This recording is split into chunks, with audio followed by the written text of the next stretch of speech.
মানুষ যখন মারা যায় তখন তার সকল হুকুমের আমলের দরজা বন্ধ হয়ে যায়, তিনটি দরজা খোলা থাকে।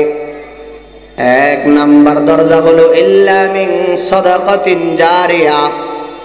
এক নাম্বার হলো আল্লাহর বান্দা যখন মারা যায়, আল্লাহর বান্দা মারা যাওয়ার পরে ওই আল্লাহর বান্দার সকল রকমের আমলের দরজা বন্ধ হয়ে যায়। ইল্লা মিন সালাসা, তিনটি দরজা খোলা থাকে। তার মধ্যে এক নাম্বার হলো ওই আল্লাহ পাকের বান্দা যখন সদকায়ে জারিয়া নামক কোনো আমল করে যায়। সদকায়ে জারিয়া কাকে বলা হয়? সদকায়ে জারিয়া বলা হয় আল্লাহর কোনো বান্দা মাদ্রাসা করলো, মসজিদ করলো, মুসাফিরের জন্য খানার ব্যবস্থা করলো, অথবা কোথাও কল নাই, কলের ব্যবস্থা করে দিল, পার হওয়ার জন্য ব্যবস্থাপনা নাই, আল্লাহর বান্দা একটা ফল করে দিল। এখন করলে কি লাভ হবে? এরে আল্লাহর বান্দা করলে কি লাভ হবে? গভীর মনোযোগ দিয়ে শ্রবণ করেন। মিসবাহুল উলুম মাদ্রাসায় ধরেন এক ঘরটা করতে ধরেন 1 কোটি টাকা খরচ হলো। আল্লাহর যে বান্দা এটার ভিতরে 500 টাকা দিল, অথবা আল্লাহর কোন বান্দা 200 টাকা দিল, অথবা আল্লাহর কোন বান্দা 1 লক্ষ টাকা দিল, অথবা আল্লাহর কোন বান্দা 50,000 টাকা দিল। এই আল্লাহর বান্দা এই কথা বলতে পারে, মাদ্রাসায় 1 কোটি টাকার ভিতরে আমার 100 টাকা আছে। এই মাদ্রাসা করতে গিয়ে 1 কোটি টাকা খরচ হলো, এইখানে আমার 5,000 টাকাও আছে। এরে যুবক ভাই ও আব্বা জান, ও ফারদার আড়ালের আম্মা জান, একটু গভীর মনোযোগ দিয়ে শ্রবণ করেন। আল্লাহর বান্দা টাকা দেওয়া মাদ্রাসা হলো সন্তান ইলমের চর্চা চলে। একজন সন্তান এখান থেকে পড়াশোনা শেষ করে ভিন্ন জায়গায় চলে গেল, সে আলেম হলো। আবার সে অন্য জায়গায় পড়াশোনা করে, তার থেকে আবার আলেম হলো। সে অন্য জায়গায় পড়া, তার থেকে সে আবার আলেম হলো। এইভাবে ক্রমান্বয়ে সন্তান যখন এইখান থেকে পড়াশোনা শেষ করে ক্রমান্বয়ে একের পরে এক আলেম হতে থাকে, তার ছাত্র হয়, আবার তার ছাত্র হয়, আবার তার ছাত্র হয়। আল্লাহর ওই বান্দাটা কবরে চলে গেল, আর আল্লাহর ওই বান্দার টাকা দেওয়ায় মাদ্রাসার ভিতরে ইলমের চর্চা হয়। গভীর রাত্রে তাহাজ্জুদ নামাজ কালাম পড়ে, কান্নাকাটি করে, 5 ওয়াক্ত নামাজও পড়ে, হেফজখানায় কোরআনের তেলাওয়াত হয়, আমলগুলি হয়। আরে আল্লাহর বান্দা মাদ্রাসা করে যাওয়ার কারণে কবরে যায়া শুয়া শুয়া আল্লাহর বান্দা ওই মাদ্রাসা সন্তান পড়ার কারণে তার কবরের ভিতরে সওয়াব চাইতেছে। এখন কোন আল্লাহর বান্দা মসজিদ করে চলে গেল, হঠাৎ আল্লাহর বান্দাটা মৃত্যুবরণ করলো। মৃত্যুবরণ করার পর আল্লাহর বান্দা চলে গেল, লোকটা এখানে নামাজ পড়ে, ইশরাক পড়ে, আওয়াবিন পড়ে, তাহাজ্জুদ নামাজ পড়ে, কান্নাকাটি করে। আল্লাহর বান্দা দুনিয়া থেকে চলে গেল। কবরে যাওয়ার পর আল্লাহর বান্দা ওই আল্লাহর বান্দা দেওয়ার টাকা দেওয়া মসজিদ যে নির্মাণ হলো, ওই মসজিদের ভিতরে মানুষ নামাজ পড়ে, কোরআন তেলাওয়াত করে, গভীর রাত্রে কান্নাকাটি করে, ভালো ভালো কাজগুলি করে। কত মানুষ সেজদা পড়ে কাঁদে আর দোয়া করে, ও আল্লাহ, আল্লাহর যে বান্দা এই টাকা দিয়া মসজিদ করে গেল, মাদ্রাসা করে গেল, যদি আল্লাহর বান্দা দুনিয়াতে জীবিত থাকে তার হায়াতের মধ্যে বরকত দান করো। আর যদি আল্লাহর বান্দা কবরে যায়, তার কবরখানা জান্নাতের বাগান বানায়া দাও। এরে আল্লাহর বান্দা, আপনি তো দুনিয়ার থেকে বিদায় নিয়ে কবর চলে গেলেন, আর দুনিয়ার থেকে বিদায় নিয়ে কবর যাওয়ার পর শুয়ে শুয়ে যদি আপনি একান্ত ওই মৃত্যুবরণ করার পর যদি মন চায় যে আমার কবরের ভিতরে সদকায়ে জারিয়া হিসাবে আমলগুলো আসবে, আমি দুনিয়ার থেকে বিদায় হয়ে চলে গেলাম, আমার ওই টাকা দেওয়া মাদ্রাসায় চলে, মসজিদ চলে, ভালো এক জায়গায় আমি ফল করে দিলাম, আমি এক জায়গায় কল করে দিলাম, মানুষ পানি খায়, ওইখান থেকে মুসাফিরে থাকার ব্যবস্থা হয়, ওইখান থেকে মানুষ উপকার হইয়া আপনার জন্য দোয়া করে। এরে মাঝি ভাই, কত মাঝি চিন্তা করে যদি মাদ্রাসায় দান করি আর মসজিদে দান করি আমার মনে হয় টাকা শেষ হয়ে যাবে। কত দোকানদার টেনশন করে মাদ্রাসায় যখন কালেকশন করা হয়, আল্লাহর কত বান্দা অত্যন্ত চালাকির সহিত ওই দোকানে ক্যাশ থেকে সরিয়া 2 টাকা রাখি যায়, চলিয়া যায়। এরে আল্লাহর বান্দা, মাদ্রাসা মসজিদ তো আর প্রতিদিন মাহফিল করা হয় না, তোমার তো দায়িত্ব ছিল তুমি তোমার টাকাগুলি মাদ্রাসায় নিয়ে পৌঁছে দেওয়া, এতিম মিসকিনের কাছে নিয়ে তুমি নিজ দায়িত্বে পৌঁছে দেওয়া। এরপর ওলামায়ে কেরাম তোমাদের সন্তানগুলি ফালে তোমাদের টাকা দিয়া দিয়া আর তোমাদের কাছে যায়া যায়া ওই মাদ্রাসার জন্য অনেক সময় কালেকশন করে, মসজিদের জন্য কালেকশন করে, গানের জন্য কালেকশন করে না, নাচের জন্য কালেকশন করে না। দুনিয়ার মানুষ তো ভিন্ন জগতের জন্য পাগল। গানের প্যান্ডেলে গেলে কত মজা। এরে আল্লাহর বান্দা, দুনিয়াতে যারা বসিয়া বসিয়া যারা বাথরুমের ভিতরে মারা যায়, এই ব্যক্তিটাকে কবর দেওয়া হয়। আর যে আল্লাহর বান্দা মসজিদে গিয়া ওই সেজদার ভিতরে সেজদা অবস্থায় মৃত্যুবরণ করে, এই ব্যক্তিটাকে কবর দেওয়া হয়। কবরে সাইজ সবার জন্য সমান। আপনাকে যেমন 3 কাপড় দিব, আমি ইমাম সাহেবকেও 3 কাপড় দিব। ডাক্তারের যে হালত, রোগীর জন্য সেই হালত। এই বড় হুজুর যেমন যেই সাজ, ছোট হুজুরের জন্য সেই সাজ। এরে আল্লাহর বান্দা, শুধু স্থানের পরিবর্তন হলো। মানুষ বলে মানুষটা মসজিদের ভিতরে মৃত্যুবরণ করলো, আর মানুষ বলে আল্লাহর বান্দাটা বাথরুমের ট্যাঙ্কির ভিতরে পড়ে মৃত্যুবরণ করলো। এরে আল্লাহর বান্দা, স্থানটা পরিবর্তন হওয়ার কারণে একটু ব্যতিক্রম মনে হলো। এরে আল্লাহর বান্দা, ভালো ভালো কাজ করি যদি দুনিয়ার থেকে কবরে যাও, আল্লাহ তাআলা কোরআনের ভিন্ন জায়গায় বলেন, ইন্নাল্লাহ বরারা লাফি নাঈম ওয়া ইন্নাল ফুজ্জারা লাফি জাহিম। এরে বুনিয়াদম, দুনিয়াতে ভালো ভালো কাজ করে যাইবা, আমি আল্লাহ পাক রব্বুল আলামিন তোমার জন্য নাঈম নামক জান্নাত রেডি করে রেখেছি। উল্টা পাল্টা কাজ করিবা, নিজের মন মতো চলবা, স্বাধীনতা ভাবে চলবা। ফামান শাআ ফালইউমিন ওয়া মান শাআ ফালইয়াকফুর। আমার মন চাইলো আমি কাজ করলাম, আবার আমার মন চাইলো আমি কাজটা করব না। বিষয়টা এমন নয়। ইসলাম ও মুসলমানের স্বাধীনতা নাই, বরং স্বাধীনতা আমার কিভাবে হবে? আমি তো কোরআন হাদিস দিয়ে বাঁধা। এরে আল্লাহর বান্দা, দিন শরীয়ত অত্যন্ত সোজা, আর দিন ইউসরুন, দিন তো হলো সোজা। আমি না বুঝার কারণে আমার কাছে অত্যন্ত বিষয়টা বড় কঠিন হয়ে গেল। দিন ধর্ম কঠিন না, দিন শরীয়ত কঠিন, বরং আমার না বুঝার কারণে, আমার না মানার কারণে দিন ধর্মটা আমার কাছে বড় কঠিন হয়ে গেল। এরে আল্লাহর বান্দা, দুনিয়ার থেকে যে কবর যাইবা, কি নিয়া কবরে যাইবা? যদি ওই কবর যদি শান্তি পেতে হয়, ওই কবর যদি সুখ শান্তি পেতে হয়, নবী বলেন, ক্বালা রাসূলুল্লাহি সাল্লাল্লাহু আলাইহি ওয়াসাল্লাম, আল কবরু রাউযাতুম মির রিয়াজিল জান্নাতি আও হুফরাতুম মিন হুফারিন নার। আল্লাহর নবী বলেন, আমার উম্মতের দল, এই কবর কারো জন্য জান্নাতের বাগান, আবার কারো জন্য জাহান্নামের গর্ত হবে। কার জন্য জান্নাতের বাগান হবে? যারা দুনিয়াতে আল্লাহ পাকের হুকুম আহকাম নবীর তরিকায় জিন্দেগি চালাইবে, ভালো ভালো কাজগুলি করবে, মসজিদ মাদ্রাসায় দান করবে, এতিম মিসকিনের খবর রাখবে, অসহায় মানুষের পিছনে শ্রমগাম দিবে। একটা সন্তান মাদ্রাসায় পড়তে পারে না, সন্তানের মাথার মধ্যে টুপি নাই। একটা সন্তান পড়তে পারে না, কোরআন শরীফ নাই, রেলটা নাই।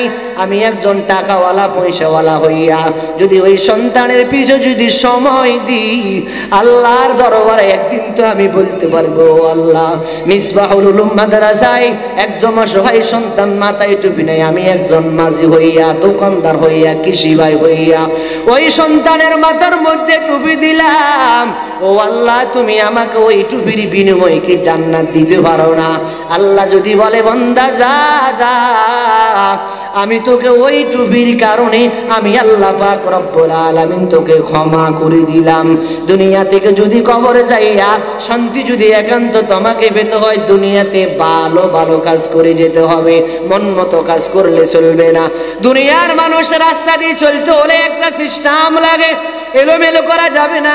দুনিয়াতে চলতে হলে ওলামায়ে কেরামকে একটু অনুসরণ করে চলতে হবে, মন মতো চলা যাবে না। স্বাধীনতা দুনিয়াতে তেমন করা যাবে না। তবে হ্যাঁ, ভালো ভালো কাজ যদি করতে পারো, তোমার জন্য দুনিয়া থেকে যাওয়ার পর 8টি জান্নাত তোমার জন্য অটোমেটিক রেডি। আর এলোমেলো করিবা, মস্তানি করিবা, বাহাদুরি করিবা, হুজুর বলে দাঁড়িয়ে রাখেন, আমি দাঁড়িয়ে রাখবো না। হুজুর বলেন মাথায় টুপি দেন, আমি মাথায় টুপি দিব না। হুজুর বলে গায়ে পাঞ্জাবি লাগান, আমি বলি না না, দিব না। অসুবিধা নাই, মন মতো চলাফেরা করেন। আমরা ওয়ামা আলাইনা ইল্লাল বালাগ, আমরা ওলামায়ে কেরাম বলার দায়িত্ব হিসাবে আপনাদেরকে বারবার বলতে থাকি, ও মাঝি ভাই, যদি মাদ্রাসায় দান করো আর দুনিয়ার থেকে বিদায় হয়ে কবর যাও, তোমার জন্য জান্নাত অটোমেটিক রেডি হবে। এরে দোকানদার ভাই, ও ব্যবসায়ী ভাই, যদি এই কথা চিন্তা করো, দুনিয়ার থেকে আখিরাত নামক জগতে যাওয়ার পর আমার জন্য একটু শান্তির ব্যবস্থা করো। ধরেন হঠাৎ করে এই জায়গার মধ্যে অন্ধকার হলো, এই সুইচ বাজার সকল মানুষ যদি হাতের মধ্যে লাঠি লইয়া ওই ওই অন্ধকারকে তাড়ায়, ওই অন্ধকার কখনো যাবে না, বরং এই অন্ধকার দূর করতে হলে একটা অটোমেটিক বাতি দিলে অন্ধকার দূর হয়ে যাবে। সিস্টেমটা একটু না জানার কারণে ব্যতিক্রম হলো। আর কবরে যদি শান্তি পেতে হয়, ওই কবরে শান্তি পেতে হলে তিনটি কাজ করিবা, তিনটা বন্ধু কবরে নিবা। এক নাম্বার বন্ধু হলো ইল্লা মিন সাদাকাতিন জারিয়া, এক নাম্বার বন্ধু হলো সাদাকায়ে জারিয়া করে যাইবা, দুনিয়া তো শান্তি আখিরাত তো শান্তি। এরে বাবা, দুনিয়ার মানুষ তো যখন লোকটা দান করে, হঠাৎ করে এই সুইজের বাজারে একজন ব্যক্তি বলে, আল্লাহর এই বান্দাটা আজকে মাহফিলের মধ্যে 1 লক্ষ টাকা দান করলো, এরে দেখা দেখা আমিও সামনে দান করব। আর একজন ব্যক্তি বলে, আল্লাহর এই বান্দা এই সুইচ বাজার মাহফিলের মধ্যে 50,000 টাকা দান করলো। কেন দান করলো? এই জন্য দান করলো, এখানে রাত্রে বেলা উঠিয়া 3টা বাজে এই শীতের ভিতরে ছোট ছোট মাসুম বাচ্চারা উঠিয়া কান্নাকাটি করে, ওগো দয়ার মালিক, এই এলাকা থেকে বলা মুসিবত দূর করে দাও, এলাকার ভিতরে শান্তি বর্ষিত করো, ব্যবসায়ী ভাইদের ব্যবসার মধ্যে বরকত দান করো, মাঝি বেদের মাছের ভিতরে বরকত দান করো, দেশের ভিতরে শান্তি বর্ষিত করো, এই এলাকার সকল কবরবাসীর কবরখানা জান্নাতের বাগান বানায় দাও। এই জন্য আমি 1 লক্ষ টাকা দিলাম, মাদ্রাসা নির্মাণ হবে, সন্তানেরা বসিয়ে বসিয়ে তেলাওয়াত করব, জিকির আজকার করব, ভালো ভালো কাজগুলি করব। আর আমি দুনিয়ার থেকে যদি বেঁচে থাকি, আমার জন্য 2 হাত তুলে সন্তানেরা কান্নাকাটি করবে। মাগরিবের একটু আগে, আসরের নামাজের পরে সন্তানেরা কান্নাকাটি করে আল্লাহর দরবারে, ও আল্লাহ, এই মিসবাহুল উলুম মাদ্রাসায় যত মানুষ দান সদকা করে, যত মুহিব্বিন মুতাআল্লিকিন আছে, সবার কবরখানা জান্নাতের বাগান বানায়া দাও। যারা দুনিয়াতে বেঁচে আছে, হায়াতের মধ্যে বরকত দান করে দাও। যাদের মাতা পিতা বেঁচে আছে, আল্লাহ হায়াতে তুমি তৈয়বা দান করো। যাদের মাতা পিতা কবর চলে গেল, ওদের মাতা পিতার কবরখানা জান্নাতের বাগান বানায়া দাও। এজন্য তো মাদ্রাসা মসজিদে দান করা দরকার। 3 নাম্বার বন্ধুর মধ্যে 1 নাম্বার বন্ধু হলো ইল্লা মিন সাদাকাতিন জারিয়া। এরে আল্লাহর বান্দা, কবর তো সবাই যায়, যেই ব্যক্তিটা 5 ওয়াক্ত নামাজ পড়ে সেই ব্যক্তিটাও কবরে যায়, যেই ব্যক্তিটা তাহাজ্জুদ পড়ে, ইশরাক পড়ে, আওয়াবিন পড়ে, মসজিদ মাদ্রাসায় দান করে, হজ করে, ওই ব্যক্তিটাও মারা গেলে কবরে যায়। আর যে ব্যক্তি জুমা পড়ে না, ঈদের নামাজও পড়ে না, 5 ওয়াক্ত নামাজের দ্বার ধারে না, মসজিদ মাদ্রাসায় দান করে না, মাদ্রাসা দেখলে মেজাজ গরম হয়, পাগড়ি দেখলে আরো মেজাজ গরম হয়, আবার মাঝে মাঝে বলে, এই যে দেশের মধ্যে কাপড় শর্ট খাবাই দিল হুজুরেরা, এত বড় লম্বা জামা। এই কথার প্রশ্নের উত্তর আমি বলি, যারা এই কথা বলো আমরা লম্বা লম্বা জামা লাগাই, তাহলে আপনি ওসিয়ত করে যাবেন, আমি মারা গেলে আমাকে শর্ট জামা দিও, ঠিক না বেটে? এরে আল্লাহর বান্দা, মৃত্যুবরণ সময় তুমি লম্বা জামা খোঁজ করো। যদি দুনিয়াতে একটু যদি আগ থেকে প্র্যাকটিক্যাল থাকে, অভ্যস্ত থাকে, আর কোনো সমস্যা হবে না। নির্দ্বিধা নিশ্চিন্তায় তোমার আপন সন্তান তোমার গায়ে থেকে বেলের দি জামাটা কাটিয়া কাটিয়া বিদায় দিবে। হাতের মধ্যে আংটি থাকা শর্ত, হাতের আংটিটা খুলে ফেলবে, তোমার নিজের সন্তান তোমার গায়ের জামাটা বেলেট দিয়া কেটে ফেলবে। ওই তোমার সন্তান কেন এজন্য কাটবে? বাবা, দুনিয়ার থেকে কিছু নিয়ে কবরে যাওয়া যাবে না, খালি হাতে কবরে যাওয়া লাগবে। এরে আম্মা জান, হাতের মধ্যে স্বর্ণর আংটি দিলা, যদি কোনো প্রকার বাহির করতে না পারে, কেটে হলে এটা বাহির করে দিবে। যে কানের ফুলের জন্য এত বেজাল, গলার হারের জন্য এত বেজাল করলা, চুড়ির জন্য এত বেজাল করলা, মাঝে মাঝে অভিমান করলা। এরে আম্মা জান, মৃত্যুবরণ করার পর ওই স্বর্ণ তোমার সাথে যাবে না। ওতে ভালো ভালো কাজ করো, মসজিদ মাদ্রাসায় দান করো, ওলামায়ে কেরামের পিছনে একটু মাঝে মাঝে খেদমত করার চেষ্টা করো। তলবে ইলমের মাঝে মাঝে দোয়া নিও। এই তলবে ইলমের এত দাম, এত দাম, ওই 26 পর্যন্ত এই ছোট ছোট বাচ্চার জন্য দোয়া করে। বনের সিংহ পশুগুলি এই বাচ্চাদের জন্য দোয়া করে। ভাগ্য থাকা দরকার। এই মিসবাহুল উলুম মাদ্রাসার অনেক সন্তানেরা বিভিন্ন বাড়ি ঘরে খানা খায়। এরে আব্বা জান আপনার কপাল বড় ভালো, এরে আম্মা জান আপনার কপাল বড় ভালো। এই সন্তানগুলি আপনাদের এলাকায় থাকে, আপনার খানা খায়া ওলামায়ে কেরাম হবে, আলেম হবে, মুফতি হবে, মুহাদ্দিস হবে।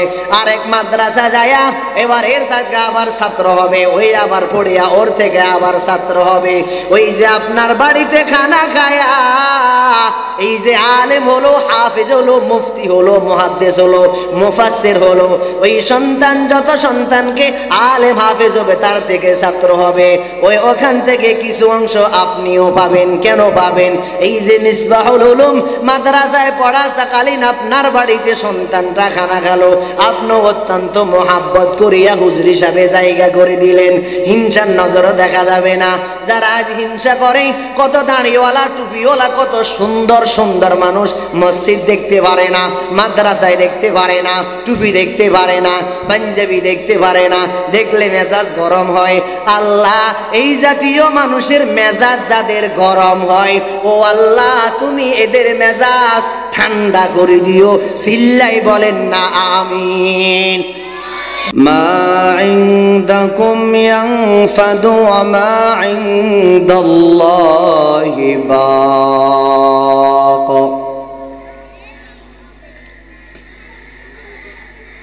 وعن أبي هريرة رضي الله تعالى عنه قال قال رسول الله صلى الله عليه وسلم إذا مات الإنسان انقطع عنه عمله إلا من ثلاثة إلا من صدقة جارية وعلم ينتفع به أو ولد صالح يدعو له أو كما قال عليه الصلاة والسلام اللهم صل على محمد وعلى آل محمد كما صليت على إبراهيم وعلى آل إبراهيم إنك حميد مجيد اللهم بارك على محمد وعلى آل محمد كما باركت على إبراهيم وعلى آل إبراهيم إنك حميد مجيد कौनैन का मुख्तार खुदा तुमको बनाया कौनैन का मुख्तार खुदा तुमको बनाया उम्मत की नगाहबान खुदा तुमको बनाया उम्मत की नगाहबान खुदा तुमको बनाया या रब मेरे आँखों में समा जाए मदीना या रब मेरे आँखों में समा जाए मदीना मुद्दत से मेरा दिल में तमन्नाए मदीना मुद्दत से मेरा दिल में तमन्नाए मदीना।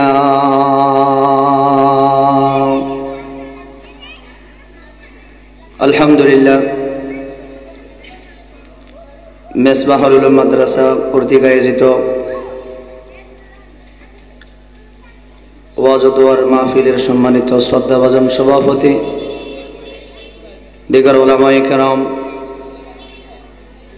অত্র এলাকা থেকে বিভিন্ন স্থান থেকে আগত ইসলাম বিভাষিত ধর্মপ্রাণ মুসলমান ভাই ও বন্ধুগণ, আল্লাহ সুবহানাহু ওয়া তাআলা দরবারে লাখো কোটি শুকরিয়া জ্ঞাপন করছি, যিনি আজ এই মুহূর্তে হাজারো কাছ থেকে অবসর করে আল্লাহ তাআলার আমাদেরকে সুন্দর এই পরিবেশে, জান্নাতের বাগানে, ওলামা তোলাবার পরিবেশে দিনে কিছু কথাবার্তা আলোকপাত করার সুবর্ণ সুযোগটুকু দান করেছেন। মহান আল্লাহ সুবহানাহু ওয়া তাআলার দরবারে অন্তরস্থল থেকে শুকরিয়া জ্ঞাপন করছি, আলহামদুলিল্লাহ। মাহফিল প্রতিদিন করা সম্ভব নয়, করা হয় না। দোকানপাট, বিভিন্ন ব্যবসা বাণিজ্য, ফ্যামিলি মেনটেন, অন্যান্য কাজগুলি প্রতিদিন করা সম্ভব হয়। মাহফিল কিন্তু প্রতিদিন করা সম্ভব হয় না। এজন্য বিশেষ করে আমার নতুন শোকসর, কালামসর, সুইচ বাজারে যারা আছেন মুরব্বিয়ানি কেরাম, মাঝি ভাই, দোকানদার ভাই, বিভিন্ন শ্রেণী পেশার যারা আছেন, আপনাদের এলাকায় মাহফিল যারা আসবেন তারা হলো মেহমান, আপনারা হলেন বাড়িওয়ালা। বাড়িওয়ালা যদি বাড়িতে না থাকে, মেহমান কার কাছে আস? ভাইয়া যদি আপনার বাড়িতে আসে, আপনাকে তো কেন্দ্র করে আসবে, তাইলে আপনাকে বাড়িতে থাকা লাগবে, কারণ ব্যয় তো আপনাকে ফলো করে আপনার বাড়িতে আসবে। এজন্য আপনার এলাকার মাহফিল হয়, আপনার এলাকার ওয়াজ হয়। এখন আপনি যদি মনে করেন ফেসবুক আর ইউটিউবের মাধ্যমে পাওয়া যাবে, সামনে যাওয়ার কোনো প্রয়োজন নাই। এই কথা বোঝানোর জন্য মাঝে মাঝে বলি থাকি, যদি ধরেন এক জায়গায় আগুন জ্বলে, আল্লাহর কোনো বান্দা আগুনের তাপ গ্রহণ করতে হয়, তাহলে রাস্তা থেকে পাওয়া যাবে না, বরং আগুনের তাপ গ্রহণ করতে হলে আগুনের কাছে আসতেই হবে। মাহফিলের যদি আপনি ফজিলত, মাহফিলের যদি আপনি লাভজনক বিষয়টা যদি আপনি অর্জন করতে চান, তাহলে আপনি দোকানে বসে পাবেন না, বাড়ি ঘরে বসে থাকলেও পাওয়া যাবে না। বরং মাহফিলের যদি ফজিলত আপনাকে একান্ত অর্জন করতে হয়, বাবা ও আম্মা জান ও আব্বা জান, তাহলে আপনাকে অটোমেটিক মাহফিলের প্যান্ডেলের ভিতরে আসতে হবে। আমি আপনাদের খেদমতে আলোচনা করব দান সম্পর্কে। দান করলে কি লাভ হয়? অনেক মানুষ বিভিন্ন টেনশন করে, দান করলে মনে হয় কমে যায়। না না না, দান করলে আসলে কমে না, বরং বাড়ে। এখন আপনি প্রশ্ন করতে পারেন, হুজুর দান করলে আমরা জানি কমা, আবার বাড়ে কেন? দুনিয়ার অনেক নীতির আওয়াজ শুনছেন, একটু আখিরাতের কথা শুনেন। আমরা অনেকে জানি দুনিয়াতে 1 টাকা দান করলে 10 টাকার সওয়াব পাওয়া যায়। আল্লাহ তাআলা বলেন, আল্লাহু ইউদাইফু লিমান ইয়াশা। এ গোলাম, আমি আল্লাহ পাক রব্বুল আলামিন আরো বেশি দিতে পারি। আমি আল্লাহ যাকে চাই তাকে আরো বৃদ্ধি করে দিতে পারি। আরে আব্বা জান, তাহলে আমার চিন্তা ফিকির একটু পরিবর্তন করা চাই। আল্লাহর নবী রাহমাতুল লিল আলামিন বলেন, ক্বালা রাসূলুল্লাহ সাল্লাল্লাহু আলাইহি ওয়াসাল্লাম, ইযা মাতাল ইনসানু ইনকাতাআ আনহু আমালুহু ইল্লা মিন সালাসা। মদিনার নবী বলেন, আমার উম্মতের দল, মানুষ যখন মারা যায় তখন তার সকল আমলের দরজা বন্ধ হয়ে যায়। যখন আল্লাহর বান্দাটা মারা যায় তখন তার সকল রকমের আমলের দরজা বন্ধ হয়ে যায়। তবে হ্যাঁ, আল্লাহর বান্দার তিনটি আমলের দরজা চালু থাকে। ওই তিনটি আমলের দরজা কি কি আমি আপনাদের সামনে আলোচনা করব। গভীর মনোযোগ দিয়ে শ্রবণ করবেন, কান সুখের জন্য শ্রবণ করবেন। সকালবেলা প্রশ্ন করা হবে, বয়ান শুনলেন কি, আপনি বললেন কি? আলোচনা করলো কি, আপনি শুনলেন কি? আপনি বলবেন এই করছে, আমি শুনলাম, সে তাইলে তো আর হলো না।